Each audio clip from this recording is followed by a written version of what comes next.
السلام عليكم. هل سبق لك يا صديقي وأن جربت هذا الجهاز؟ انظر جيدا يا صديقي إلى هذا الجهاز الذي يظهر أمامك في الكاميرا. هل سبق لك وأن شاهدته؟ هل تعرف دور هذا الجهاز؟ انظر جيدا في الجهاز قبل أن نتعرف عليه. ربما تعرفه وربما لا تعرفه.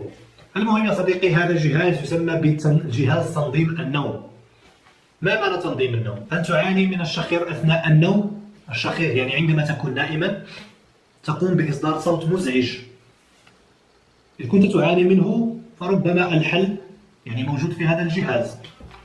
هذا الجهاز يسمى بأنتي سنوري أو اير بوريفين، يعني جهاز تنظيم النوم أو جهاز منع الشخير أثناء النوم. هذا الجهاز يتواجد به مجموعة من المميزات كما قلنا سابقا، فهو يقوم بتنظيم النوم أو بتنظيم النفس، يعني يقوم بإدخال الهواء ثم إخراجه بطريقة سلسة. أيضا يقوم بتصفية أو تنقية الهواء من أجل الاستنشاق. إذا نقوم بفتح العلبة بهذا الشكل، ثم نقوم باستخراج الجهاز المتواجد في الداخل.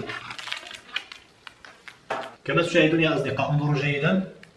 هذا هو الجهاز. هذه ورقة نقوم بإزالة البلاستيكة بهذا الشكل من هذا الجهاز من أجل استخراجه. هذا هو الجهاز يا صديقي كما تشاهد، شكله يبدو أنيق.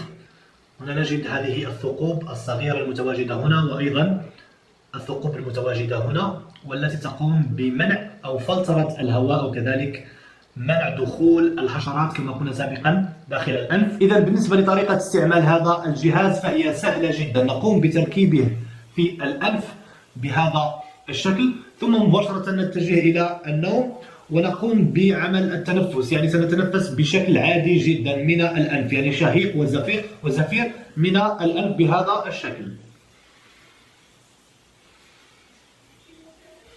وأيضا شيء مهم جدا وهو يعني مراعاة عدم يعني فتح الفم أثناء النوم، يعني يجب علينا أن نجعل الفم مسدود يا صديقي بهذا الشكل. فبهذه الطريقة ستتمكن من منع الشخير إذ كنت تعاني منه يا صديقي على حسب قول صانعي هذا الجهاز. هذا كل شيء. إذا كنت مهتم يا صديقي بشراء هذا الجهاز سأضع لك رابط شراء في مربع الوصف أسفل هذا الفيديو.